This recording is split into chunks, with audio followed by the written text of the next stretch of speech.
Right now, we're gonna go try to catch some fish. I usually try to get out on the river a couple times a month. Now, gorgeous weather, go try to catch some fish in the afternoon. We had a little mishap with the window. Not the tip you want, but we'll make do with today. We're also having another rough day. I grabbed 2 right shoes out of the garage. Yep. All right, let's go catch some fish. All right.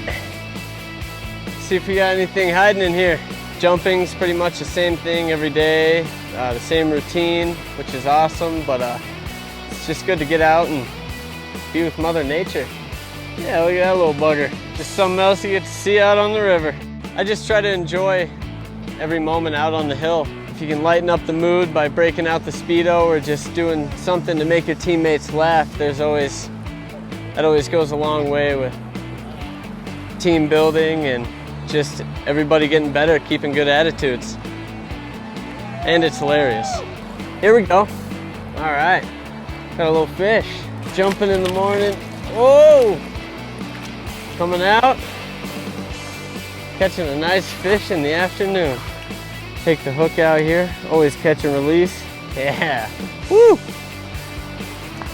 As you can see, we got a couple fish, a couple got away. All in all, I'd say we had a pretty good day out here on the river. Fantastic. You just have to have a couple screws loose. Knowing your body is tight and you've done everything you need to do a good jump. That Saunders, the coach at the top. He'll dial in Scotty's speed. That's what he's there for.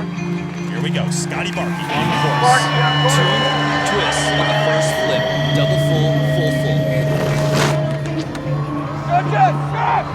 Right, check it out. Double full, and look, he uses that diver rotation with his hand on his head, and he's stretching. He knows he slung that a bit. Does a good job saving it. Doesn't touch his hands. No, it's hard to stretch like that, man. He's really come along as far as technique goes. Plus, he's about 50 feet in the air. Yeah, this will give you some idea of the height. This is the same angle we saw Dylan's jump. Now, Dylan was a little bit higher, went out of the frame, and Scotty just slung it a little bit. He leaned a little bit too into the takeoff and couldn't slow it down. He's out here jumping for Speedy tonight. 4th place, Scotty Bahrke. I loved everything about where I grew up. It was just amazing. I was blessed with so many opportunities. My parents they grew up in LA and weren't the best skiers, but they came out here and gave us every opportunity we had. We skied all winter. They would take their breaks off from work to drive us to the mountain every day. And then growing up in the summer, we had the giant lake out front and just tons of fun stuff. So I've got one sister, Shannon Bahrke. She's fairly well known in the freestyle world, and it's just us two and our folks. I was born in Reno, and then I grew up in the same house that my parents still live in. My dad built it with his bare hands, so yeah, I was here from day one. I ended up on the Alpine Medalist team. I grew up at Squaw Valley, skiing the mogul program when I was younger, and just never really excelled.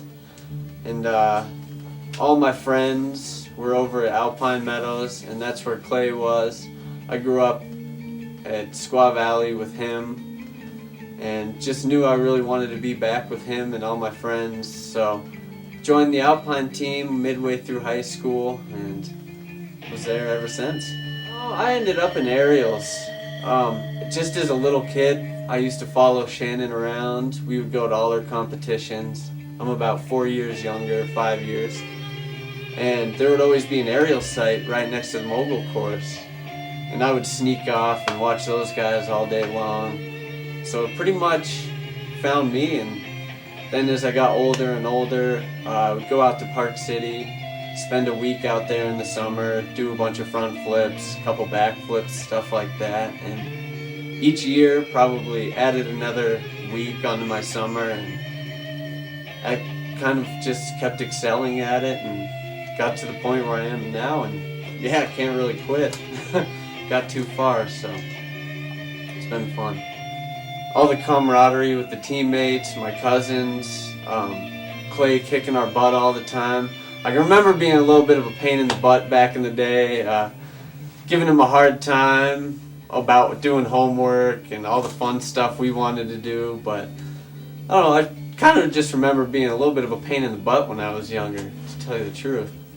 It's pretty fun. It was always, we would have our fun like that, but we also had to be serious, do the work, put in all the training to get to there, but yeah, when we got there, we sure did have some fun.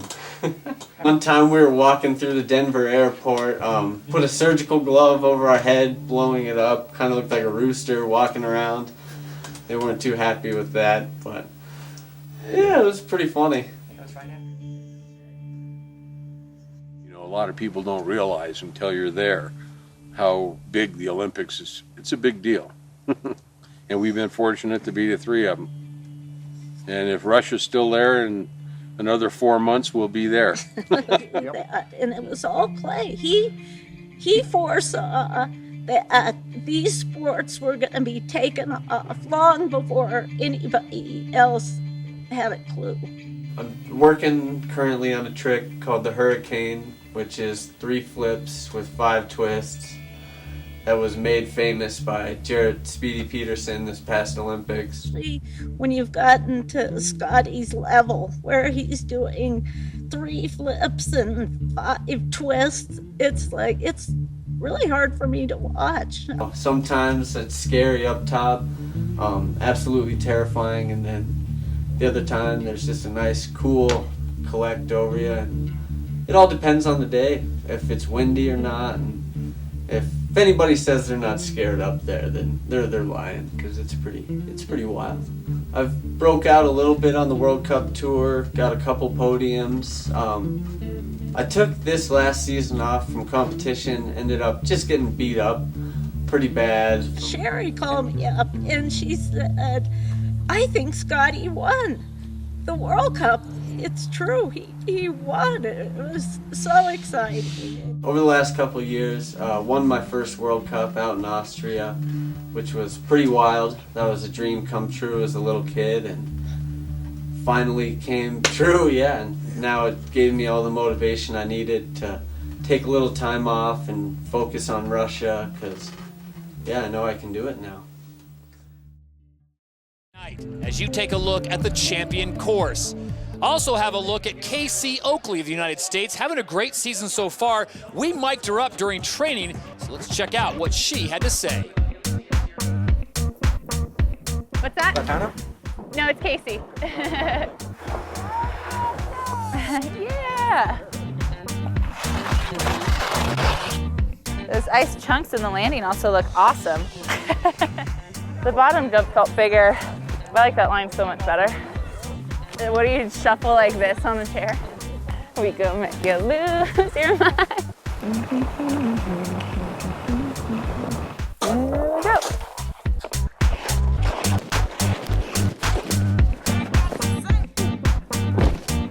That wasn't really what I wanted. I hit my pole, like on one of the things going into it. So I was like, oh geez, I got a little back seat. Be as good as you can and everything's gonna be fine. All right. All right, Alpine Meadow Zone, Casey Oakley on course. We got a spread on the top air.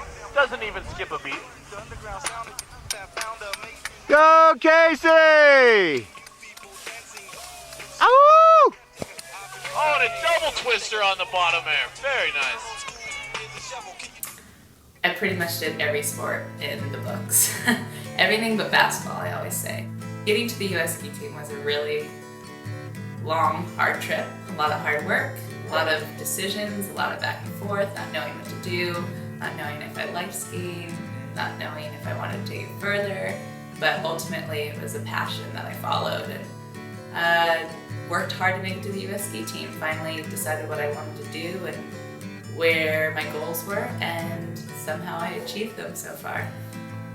The lifestyle skiing is really hard. It's just a lot of travel. It's international. It's cool when you get to see all the cool places and different cultures and everything, but it's hard when, you know, one day you're traveling 20 hours and the next day you're training and your body's sore, your body's tired, you're never getting the sleep you want, you're never getting the food you need, and it's a hard life when you're on the road all the time and you're always homesick, and You know, you're always wanting to be home with your friends and family and in your own house, but it's just a little bit different than what everybody else is doing. I mean, this is a great ending. I can't even say, even this morning, I was very low-key, still jet-lagged from finals in France. But yeah, this whole year has been good. My first World Cup tour. And I came out and made every finals, got Rookie of the Year, got my first World Cup podium. You know, I had this one all-out year that it was either going to be a make it or break it.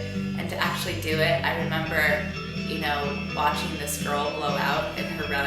And it was because she was my one last competitor in the Norians list that I saw her blow out in her run.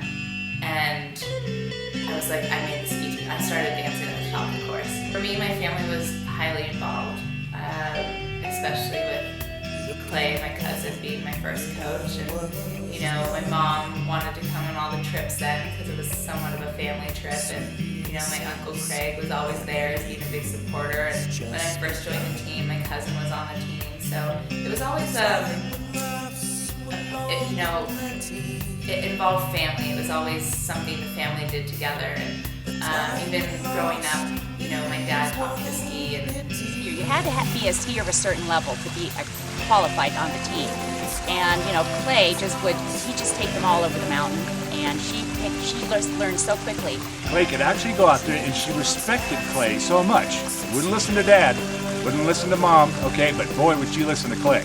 It's traveling with like 10 kids, and you're competing, and his great sense of humor just kind of kept everybody more relaxed. Casey is very, very strong, and so she has gone through numerous circumstances in jumping, and one time she broke her thumb. She had her broken thumb, and she was only out of skiing for maybe 3 weeks at the most because they put some pins in it, and you know, they wrapped her up, and she was back competing 3 weeks later, so she didn't have a lot of downtime. Yes, I'm getting surgery on both my shins, and I'm really excited. Not nervous at all. And if I'm nervous about anything, it's about it not fully fixing the problem. She is so determined in everything and stubborn that she is going to make it. I would say the art of mogul skiing is there's so much technique to it, and you have to be a good skier to be able to make it down that course.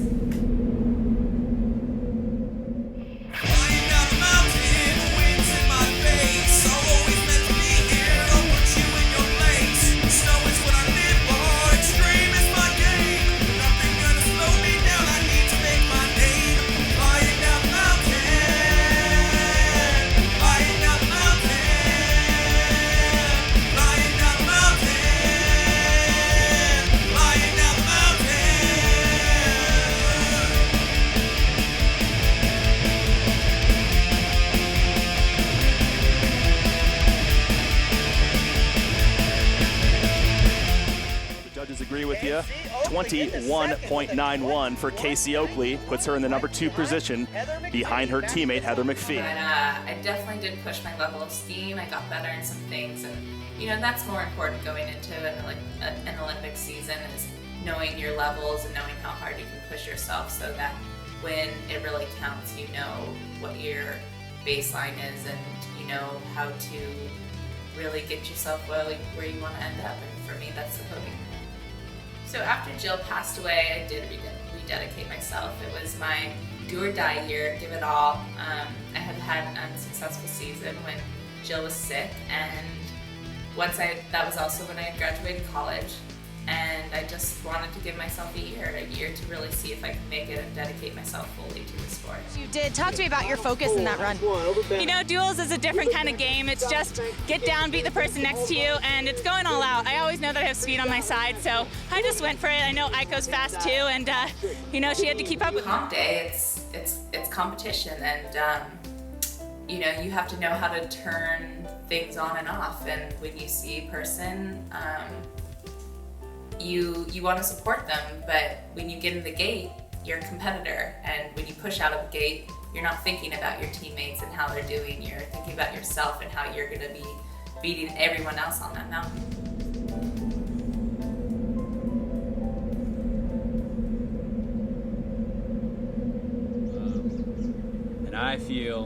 And I feel like this is something Clay thought too. is that God speaks to me when I'm out in the mountains. You know, God basically made those mountains and made them for our enjoyment. So that's why I love being a skier so much, because I'm so constantly surrounded by these beautiful landscapes where I can really feel close to God.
I was up at the Canyon Ski Resort watching the 3rd of July fireworks and started to hear calls coming in. And we sat there together and, you know, just prayed he'd come back, knowing he's a mountaineer.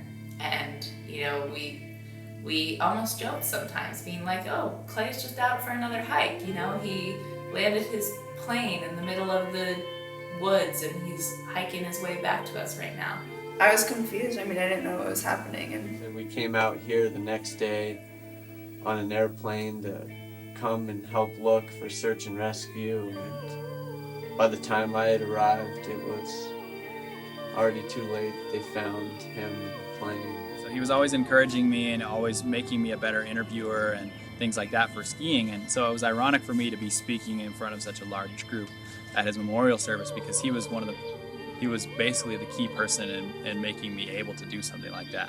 So I talked about that and how, you know, Clay was responsible basically for making me who I was. You know, he poured so much, and for him it wasn't really a sacrifice. But if you look at it from society standards, he didn't make money as a coach. You know, he just did it because he loved it and he wanted to pour into us as young people. And so, being introduced to all the new sports, mountain biking, the running, just training in and out, he basically taught me how to be a man. He was just a really good guy.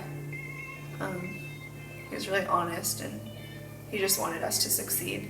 Clay was the person that made me realize that life's not about one thing or about success or about being good. Life is about the people that you spend time with, the people that you pour your life into. I mean, he was a huge mentor to me.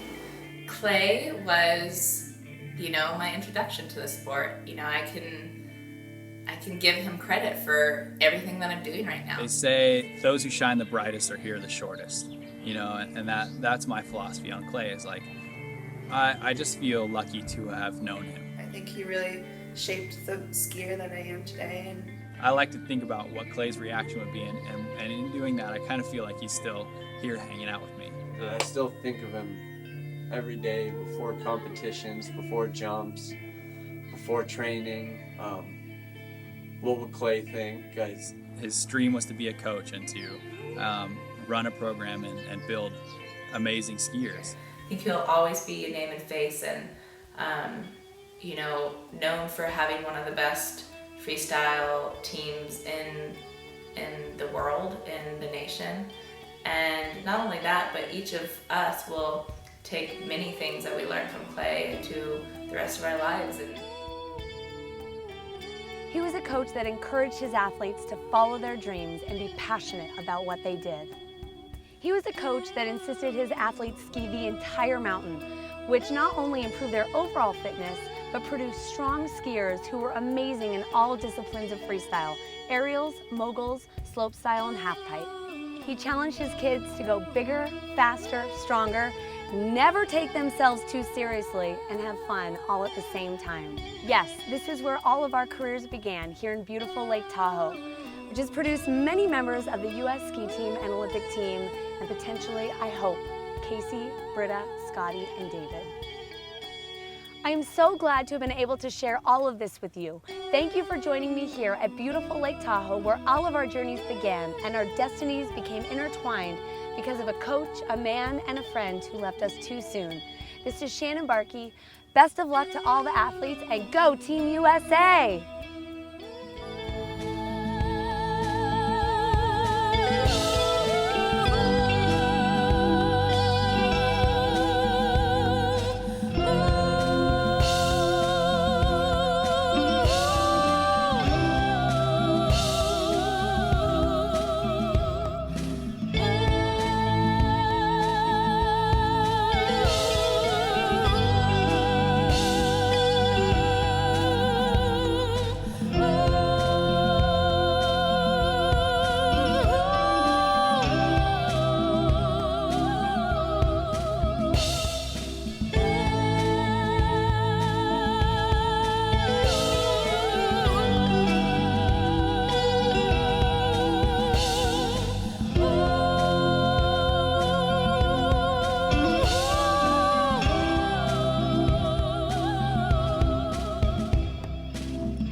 Another throw ride from Miller to the finish line. Cody Miller into first place. I refuse to let skiing